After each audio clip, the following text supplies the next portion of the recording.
Sarah Carter never believed in ghosts, demons, or anything beyond what she could see and touch.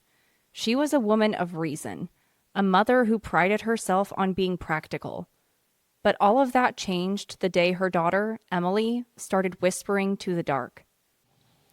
Once upon a time, in a world bursting with tales untold, there was a place where stories come to life. A place where the extraordinary became the everyday, and where every word carried you deeper into the unknown.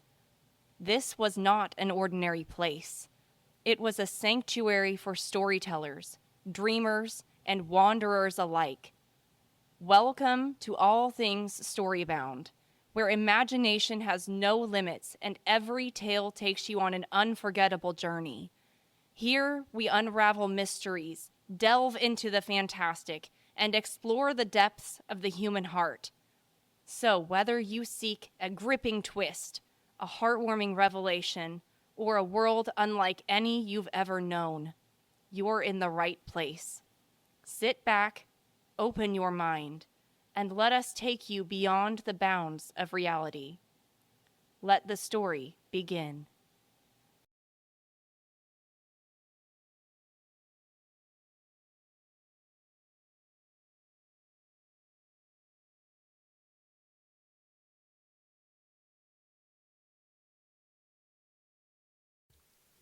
Chapter 1.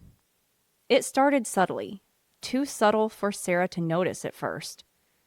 Emily had always been a bright, imaginative child. At 7 years old, she loved fairy tales, painting, and playing pretend. She would spend hours in her room, talking to her dolls or making up elaborate stories about princesses and heroes. When she began talking to an imaginary friend, Sarah didn't think much of it. "She's just creative," she told Michael one night as they lay in bed. "Lots of kids have imaginary friends." Michael had shrugged, already half asleep. "Yeah, I guess. Just wish she'd stop staring at the walls like that. Gives me the creeps." Sarah had laughed at the time. But now, she wished she had taken his words more seriously. The first real sign that something was wrong came a few nights later. Sarah had been reading in bed when she heard a sound, soft, rhythmic, like murmuring. At first, she thought Michael had left the TV on downstairs, but when she got up to check, she realized the sound was coming from Emily's room. She pushed the door open quietly and peered inside. The nightlight cast a soft glow over the room, illuminating the familiar shapes of Emily's stuffed animals and dolls. Emily sat upright in bed, her small body rigid, her lips moving in a whisper. "Emily?" Sarah stepped inside, the hairs on her arms rising. Emily stopped whispering. Her head snapped toward Sarah in an unnatural, jerky motion, her blue eyes dark and hollow in the dim light. "Who were you talking to, sweetheart?" Sarah asked, forcing a smile. Emily blinked once, then twice, as if waking from a trance. "Nobody?" Sarah frowned. "It sounded like you were talking to someone." Emily hesitated, then gave a small, eerie smile. "Just my friend." Sarah's stomach twisted. "What friend?" "He doesn't have a name," Emily said matter-of-factly. "He likes it when I whisper." A chill ran down Sarah's spine. She forced herself to stay calm. Kids had wild imaginations. That's all this was. "Well, your friend can wait until morning," she said, stepping forward and tucking Emily back under the covers.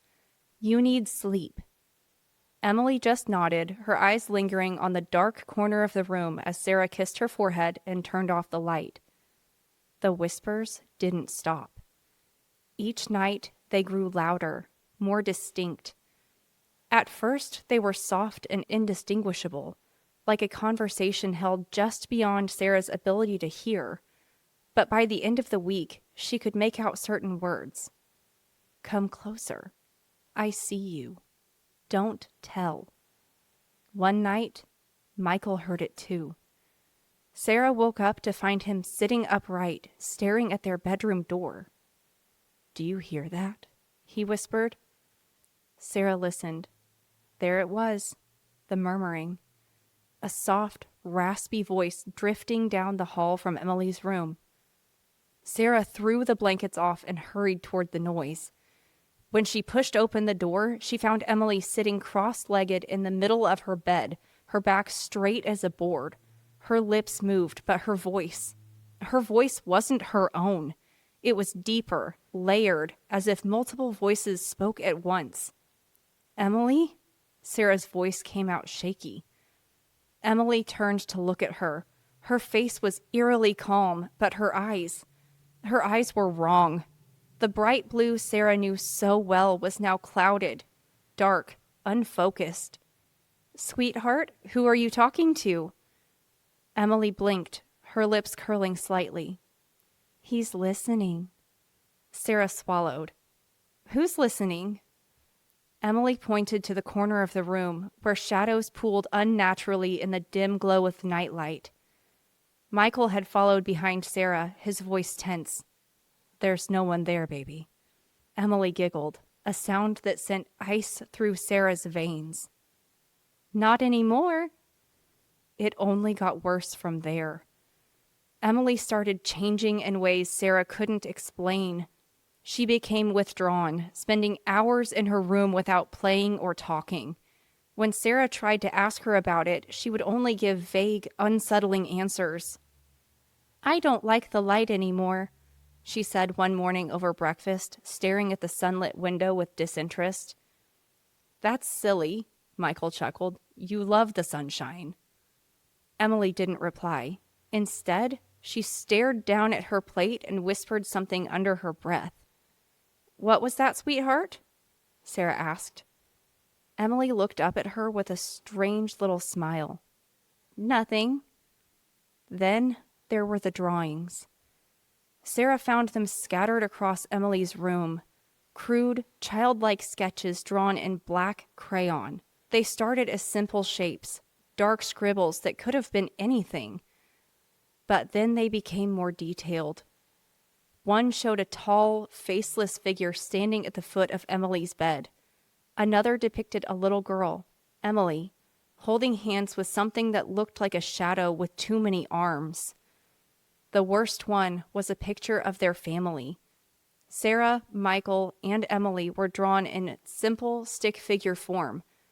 But next to Emily, a tall black shape loomed, its mouth stretched into an impossible grin. "Why do you keep drawing this?" Sarah asked, holding the paper up. Emily's expression was neutral. "Because he's always here." That night, the dog died. Max, their golden retriever, had always been protective of Emily. But lately, he had refused to enter her room, growling at the doorway, the fur on his back standing straight up. Sarah woke up to the sound of a whimper and found Max lying still in the hallway outside Emily's door. His eyes were wide open, but he wasn't breathing. The vet found no explanation. "Sometimes animals just pass away suddenly," he said, though he looked unsure himself. Sarah didn't believe that. Later that night, as she tucked Emily into bed, she hesitated before speaking. "Emily, did you see what happened to Max?" Emily didn't answer at first. Then, in a soft, almost gleeful voice, she whispered, "He shouldn't have growled at him." Sarah's blood ran cold. "Who, sweetheart?" Emily's eyes gleamed in the dark. "My friend." Sarah didn't sleep that night. She lay awake, listening, waiting. And at exactly 3:13 a.m., she heard the whispering again. But this time, it wasn't just Emily's voice. This time, something whispered back.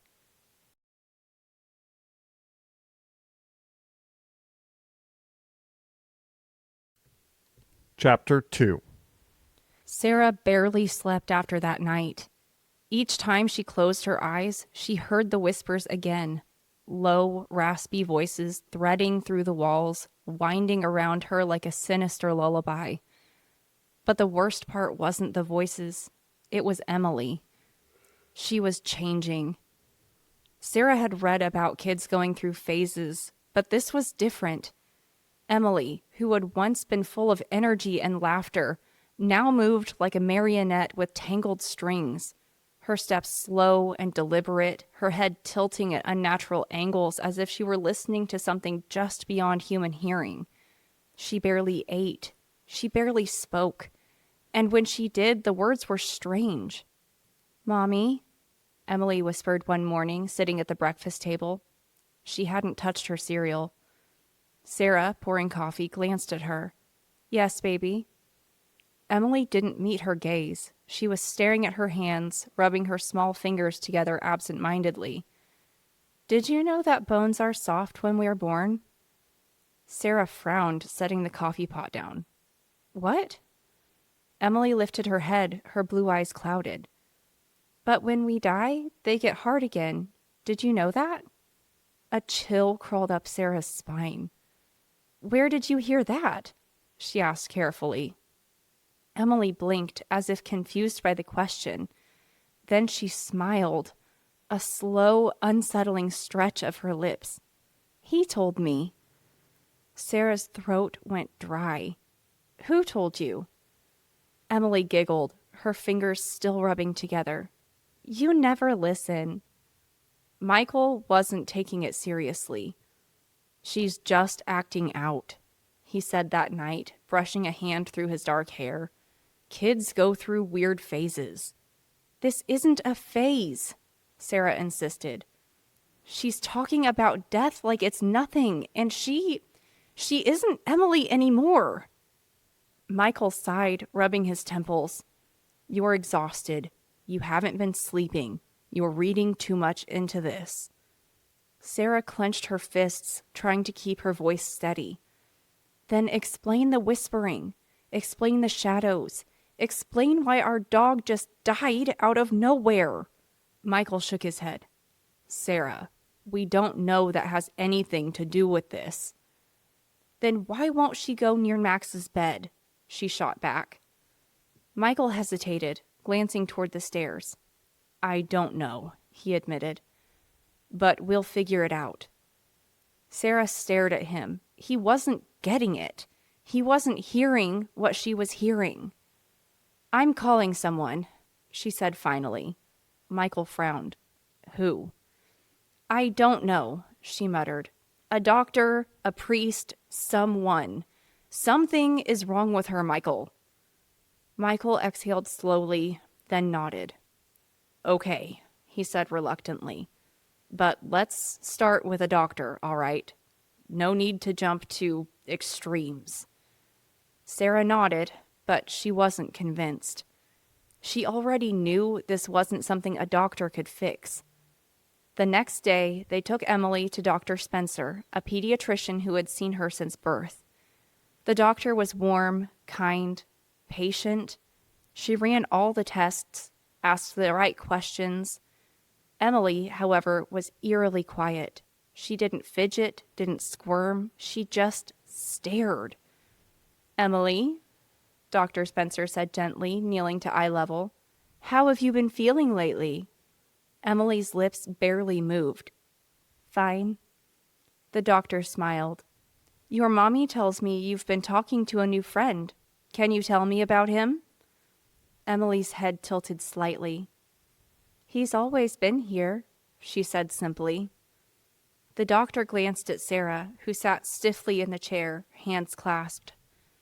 Emily's fingers twitched in her lap. "He says I don't have to tell you anything." Dr. Spencer's smile faltered. "Who says?" Emily's expression didn't change. "My friend." A pause. Then Emily leaned forward, her voice barely above a whisper. "He doesn't like you." A sharp, unnatural crack rang out. Sarah jumped. Dr. Spencer gasped, gripping her wrist. Oh my God! Her watch had shattered. The glass face of it had split violently, tiny shards digging into her skin. Sarah's stomach twisted into a knot. Dr. Spencer pulled back, forcing a smile as she brushed glass from her lap. I must have hit it on the table, she said quickly, her voice unsteady. But no one had moved. Sarah saw it in her face. The doctor didn't believe that. Neither did she. That night, the whispering grew louder. Sarah woke at 3:13 a.m. again and heard it through the walls. But this time, it wasn't just murmuring. It was chanting. Low, rhythmic, ancient. Sarah's blood ran cold. She slid out of bed and moved toward Emily's room, her pulse hammering in her ears. The door was slightly open. She pushed it open wider and froze. Emily was floating. Her small body hovered inches above the bed, her arms limp at her sides, her hair fanned out over the pillow. The whispers surrounded her, curling around the room like smoke. Sarah couldn't breathe. She couldn't move. Then Emily's eyes snapped open, and they weren't hers anymore. They were black, a gaping, endless void. The whispering stopped. The silence was deafening. Emily's lips parted, and in a voice that was not her own, she laughed. Sarah screamed. She ripped Emily from the air, clutching her daughter's trembling body against her chest. Emily gasped, as if coming up from deep water, her small hands clinging to Sarah's nightgown. Sarah ran. She didn't stop to think. She bolted down the hall, past the darkened windows, past the photographs that now looked wrong, as if the faces inside them were watching. Michael met her in the hallway, his face pale, his eyes wide. Sarah, what? Sarah shoved Emily into his arms. She's not safe. We need. The lights flickered. The temperature dropped. And then, from Emily's room, the whispering started again. But this time, it wasn't just whispers. It was growling. Low, guttural, inhuman. Michael heard it this time. And the look on his face told Sarah everything she needed to know. He believed her now. The next morning, Sarah made the call. "Hello," a deep voice answered. Sarah's hands shook as she gripped the phone. "My daughter," she whispered. "Something's wrong with my daughter." A pause. Then, Father Daniel spoke. "I'll be there soon."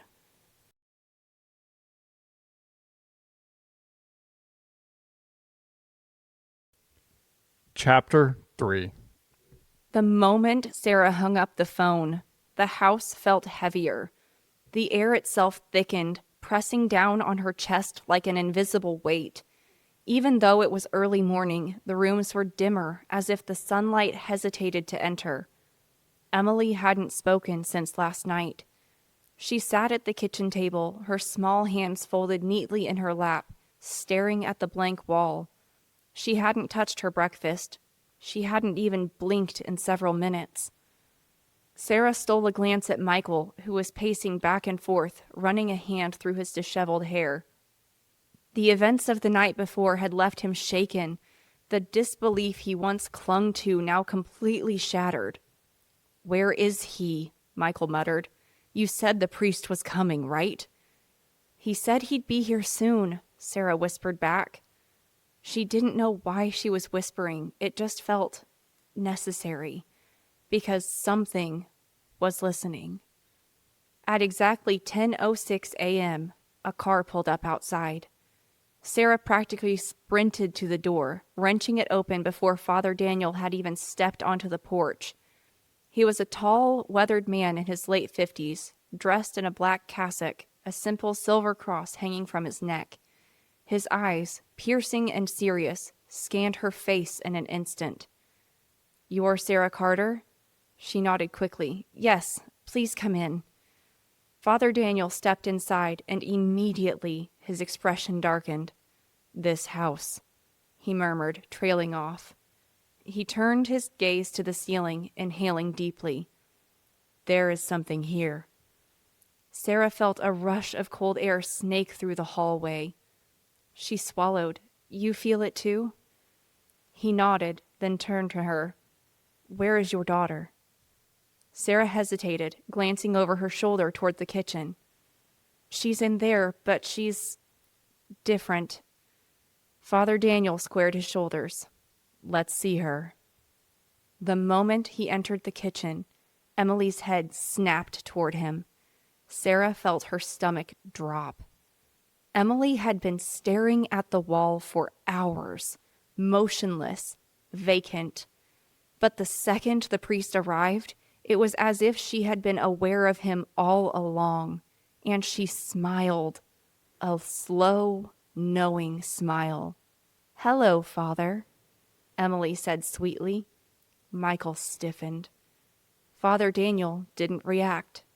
Hello, Emily. Emily tilted her head. That's not my name. Sarah felt the blood drain from her face. What? Emily giggled, but there was something wrong about the sound. She's not here right now. Michael slammed his hands on the table. Enough, Emily, he snapped. Stop this. Do you want to know my name? Emily interrupted, her voice lilting like a song. Father Daniel's expression remained unreadable. I already know it. Silence. Then the lights flickered. The air grew ice cold, the temperature dropping so quickly that Sarah could see her breath. The overhead lamp buzzed, the bulbs dimming as shadows stretched unnaturally across the walls. Emily, or whatever was inside her, grinned wider. Clever priest, she whispered. Then she lunged.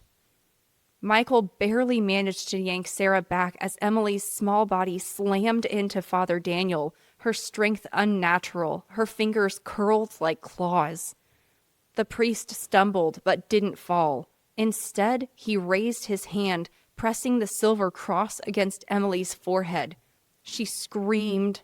The sound was inhuman, high-pitched and layered, as if multiple voices shrieked in unison. Her body twisted violently, her small limbs writhing, her feet barely touching the ground as she hovered. Sarah's legs nearly gave out. Michael, do you see that? She gasped. Michael, pale and shaking, only nodded. Father Daniel's voice remained steady, unwavering. I command you to reveal yourself. In the name of the Lord, I demand your true name. Emily's body jerked, her back arching as her jaw unhinged in an unnatural way. Then she laughed. Not Emily's laugh, something else's. You think names have power? The voice sneered, deep and guttural, echoing from the walls. The shadows moved. Sarah's breath hitched as she saw them. Tall, black shapes slithering across the room like living ink. The girl is mine, the voice rasped through Emily's lips. You are too late, priest. Father Daniel narrowed his eyes. Then you leave me no choice. He pulled out a small vial of holy water and sprinkled it toward Emily. The reaction was immediate. Emily shrieked, her body convulsing violently as steam rose from her skin. The scent of burning flesh filled the air. The shadows in the room roared, slamming into the walls, rattling the windows. Then Emily fell limp. The room stilled.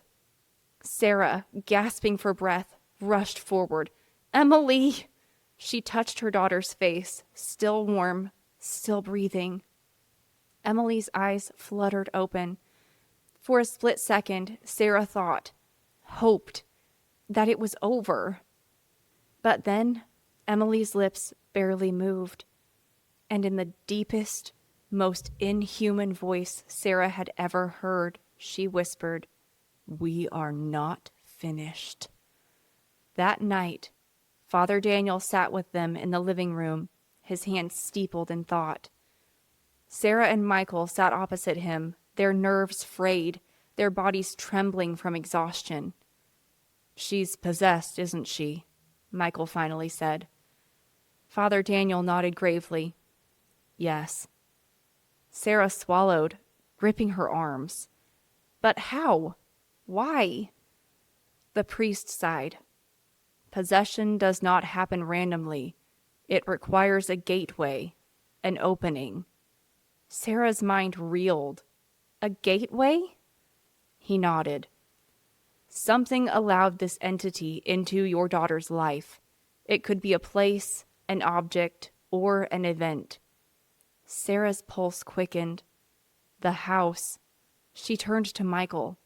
The house, Michael. His face paled. You think it's the house? Father Daniel frowned. Has anything unusual happened here before? Sarah exhaled shakily. We moved in a year ago. The house was old, but nothing felt wrong until a few months ago. That's when Emily started talking to her friend. Father Daniel nodded. It is likely the house is harboring something dark, something that has been waiting for the right vessel. Michael swallowed hard, and it chose our daughter. A terrible silence filled the room. Father Daniel's voice was firm. This entity is powerful. It is not merely a ghost. It is a demon, and it does not intend to leave willingly. Sarah felt sick. What do we do? She whispered.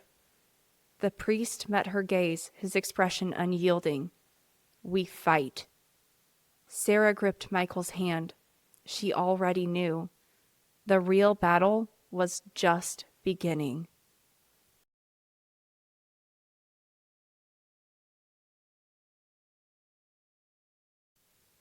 Chapter 4. The house felt like it was holding its breath. Father Daniel had begun preparing for the exorcism the moment he confirmed what Sarah already knew. Emily wasn't Emily anymore. She was something else. And whatever had taken root inside of her wasn't going to leave without a fight. The night before the exorcism, Sarah barely slept. She lay in bed, staring at the ceiling, listening. The house was too quiet. No creaks, no settling wood, nothing. And then, at 3:13 a.m., the whispers started again. But this time, they weren't just coming from Emily's room. They were everywhere. Sarah shot up, clutching the blanket as the whispers slithered through the walls, underneath the floorboards, inside the vents. They were laughing, mocking. The bedroom door creaked open. Sarah's breath hitched. Michael? She whispered. No answer. Then, the whispering stopped. Silence. Cold, suffocating silence. And then, Mommy? Sarah's blood ran cold. The voice wasn't coming from the doorway. It was coming from right beside her. She turned. Emily stood there, inches from the bed, her head tilted at an unnatural angle. Her eyes, dark, hollow, wrong, gleamed in the dim light. Sarah's throat closed. Emily? Emily's lips curled into a slow, twisted smile. Then she grabbed Sarah's wrist. Her grip was ice cold, too strong for a child. She leaned in, her breath like rotting meat against Sarah's ear. He's coming for you, too. Sarah screamed, and then Emily was gone. The door slammed shut. Michael bolted upright. What the hell was that? Sarah couldn't breathe. The sheets were soaked with sweat. She clutched her wrist where Emily had grabbed her. Red fingerprints were already forming. She knew then. This wasn't just about Emily anymore. The demon was getting stronger. The next morning, Father Daniel arrived with everything he needed: a Bible, a crucifix, holy water, blessed salt, and unwavering faith. Sarah had none of those things. All she had was fear. Emily was in her room. She hadn't spoken all morning, hadn't eaten, hadn't moved. Sarah and Michael stood outside her door, waiting. Father Daniel exhaled deeply. Whatever happens in there, you must remain strong. The demon will try to manipulate you. Try to make you doubt what you see. Do not believe its lies. Sarah nodded, but her hands trembled. Michael placed a hand on her shoulder. We can do this. Sarah wasn't sure she believed that. Father Daniel turned the handle. The door creaked open, and the stench hit them all at once. Rot, decay, death. Sarah gagged, covering her nose. Oh my God. Michael coughed. Jesus Christ, what is that? Father Daniel didn't flinch. He stepped forward, and there, on the bed, Emily sat waiting. She wasn't bound. She wasn't restrained. But she didn't move, didn't blink, didn't breathe. Her small hands were folded in her lap. Her face was blank. Her eyes, black as an abyss, stared forward, unfocused. Father Daniel lifted his crucifix. In the name of the Father, the Son, and the Holy Spirit, I command whatever unholy spirit resides in this child to reveal itself. Silence. Then Emily's lips twitched, and she smiled. The sound that came from her wasn't human. A low growl rumbled deep in her chest, reverberating through the walls. Sarah grabbed Michael's hand. Emily, or what was inside her, tilted her head slowly, as if seeing them for the first time. Then she spoke, but it wasn't Emily's voice. It was deep, guttural, wrong. You are not welcome here, priest. Father Daniel didn't falter. You have no power here. This child belongs to God. Emily's head twitched violently. She belongs to me. Father Daniel sprinkled holy water toward her. Emily screamed, not in pain, but in rage. The walls shook, the window shattered, the temperature dropped to freezing. Sarah's breath formed clouds in front of her face. Michael cursed under his breath. Jesus Christ. Emily's body convulsed, her limbs twisting at impossible angles, her mouth stretched into a wide, grotesque grin. Father Daniel pressed forward. Tell me your name, demon. In the name of Christ, I command you. Emily let out a shrill, piercing scream. The lights flickered violently. Then her body went limp. For a moment, silence. Sarah's heart pounded. Then Emily's lips curled again. Her eyes snapped open, and she whispered, We are many. Sarah froze. Her stomach turned to ice. We are many. Emily's body rose from the bed. Her limbs dangled, her feet hovering inches above the sheets. A deep, vibrating voice echoed through the room. You cannot make us leave. Father Daniel's face was set in stone. He lifted his Bible. He began to pray. I cast you out, unclean spirits. By the power of God, I command you, leave this child. The walls shook. A deafening roar erupted from Emily's body. Her skin darkened, veins pulsing beneath her flesh. The cross on Father Daniel's chest burned red hot. Emily thrashed violently, her body twisting unnaturally. Then her eyes widened. A guttural, pained scream tore from her throat. The air crackled. A force ripped through the room, knocking them all to the ground. The shadows screeched, curling back, retreating, shrinking into nothingness, and then silence. Sarah lifted her head. Emily lay on the bed, still. The blackness was gone from her eyes. She was Emily again. Hours later, Father Daniel sat at the kitchen table, exhausted. Sarah held Emily in her arms, rocking her gently. She was asleep, peaceful. Michael rubbed his face. "Is it over?" Father Daniel hesitated. Then, slowly, he nodded. "For now." Sarah swallowed hard. "For now?" The priest's gaze was somber. "Evil never truly dies. It only waits." The words unsettled her, but she didn't argue, because deep down she already knew.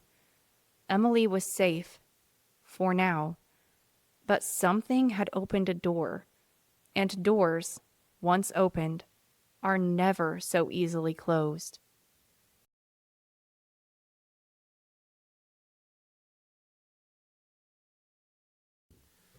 Chapter 5.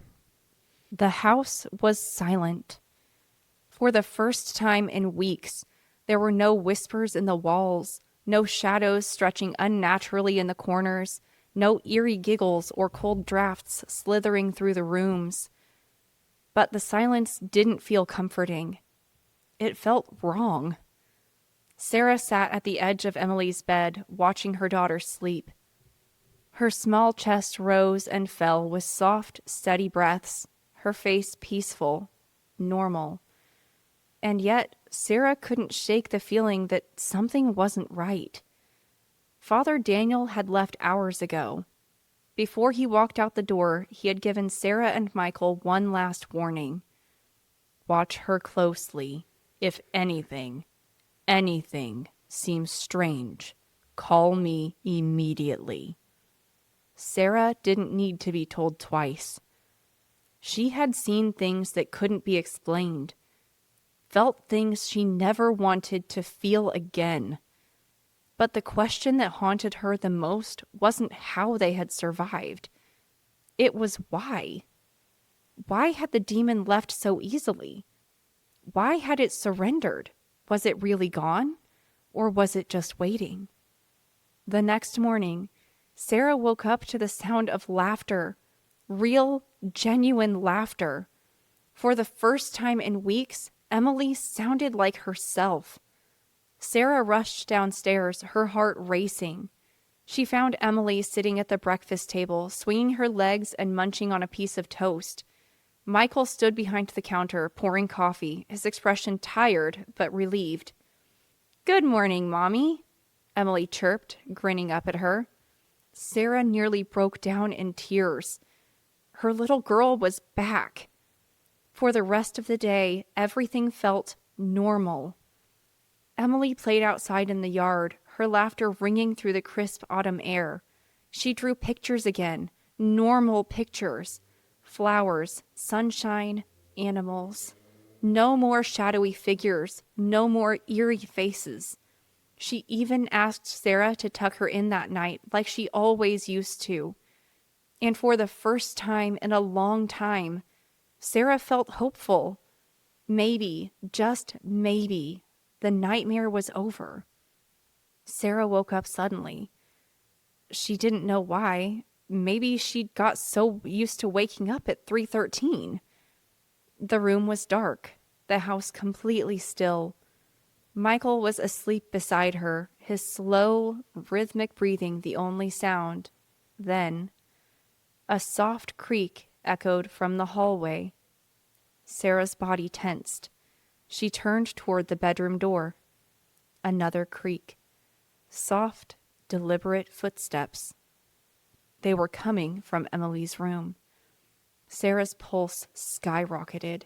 She slid out of the bed as quietly as possible, her bare feet barely making a sound against the wooden floor. Her heart pounded in her chest as she crept toward Emily's door, her fingers trembling as she reached for the handle. She pushed it open and froze. Emily stood in the middle of the room, facing the wall, not moving, not blinking. Sarah swallowed hard. Emily? No response. She stepped closer. Sweetheart, are you okay?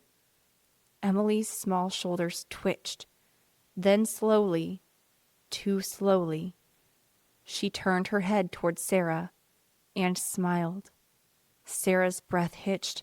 It was the same smile, the same eerie, twisted grin from the nights before. But that wasn't the worst part. The worst part was her eyes. They were blue again, but there was something behind them, something watching. Emily tilted her head just slightly, and then, in a whisper too soft, too familiar, she said, "He's still here." Sarah stumbled backward, her hands shaking. What did you say? Emily blinked once, twice. Then her expression changed. Like a switch flipping, her face scrunched up in confusion. Mommy, why are you looking at me like that? Sarah's throat went dry. What did you just say? Emily frowned. I didn't say anything. Sarah's knees went weak. Was she imagining it? Was she losing her mind? Michael appeared in the doorway, rubbing his eyes. What's going on? Sarah opened her mouth, but nothing came out, because she didn't know. She didn't know if what she had just heard was real or if it was just in her head. Maybe she was paranoid. Maybe she was reading into things. Maybe she was just scared. She forced a smile, though her stomach churned. Nothing, she whispered. Go back to sleep. But she didn't sleep that night. She sat awake, watching Emily's door, waiting, listening. The next day, Sarah convinced herself it had been a mistake. She had been exhausted, traumatized. Of course her mind was playing tricks on her. Everything was fine now. Emily was fine. And then she found the drawing. Sarah had been cleaning up Emily's room, picking up crayons and coloring books, when she noticed a new picture sitting on the desk. Her stomach dropped. It wasn't like the others. Not flowers, not sunshine, not animals. It was a picture of their house, except in one of the windows there was a black figure, tall, looming, watching. Sarah felt like she was going to be sick. She gripped the paper, her hands trembling. Emily? She called out, trying to keep her voice steady. Emily poked her head into the room, smiling. Yes, Mommy? Sarah swallowed. What's this? Emily looked at the drawing and giggled. Oh, that's our house, she said proudly. Sarah nodded, her throat tight. And who's this? She pointed at the figure in the window. Emily's grin widened. Oh, she said sweetly, that's my friend. Sarah felt her legs give out. Her hands shook. No, she whispered. No, Emily, he's gone. Emily blinked at her. Then, in that same soft whisper, she said, He told me to tell you he's not. Sarah's vision blurred. The room tilted. She dropped the paper and ran. That night, she locked Emily's door, not to keep her in, but to keep something else out. She lay awake, staring at the ceiling, listening, waiting. And at 3:13 a.m., she heard it again, the whispering. Sarah closed her eyes, clutching the covers to her chest. It wasn't over. It had never been over. The demon was still there, still watching, still waiting, and it would never leave, because some doors can never be closed.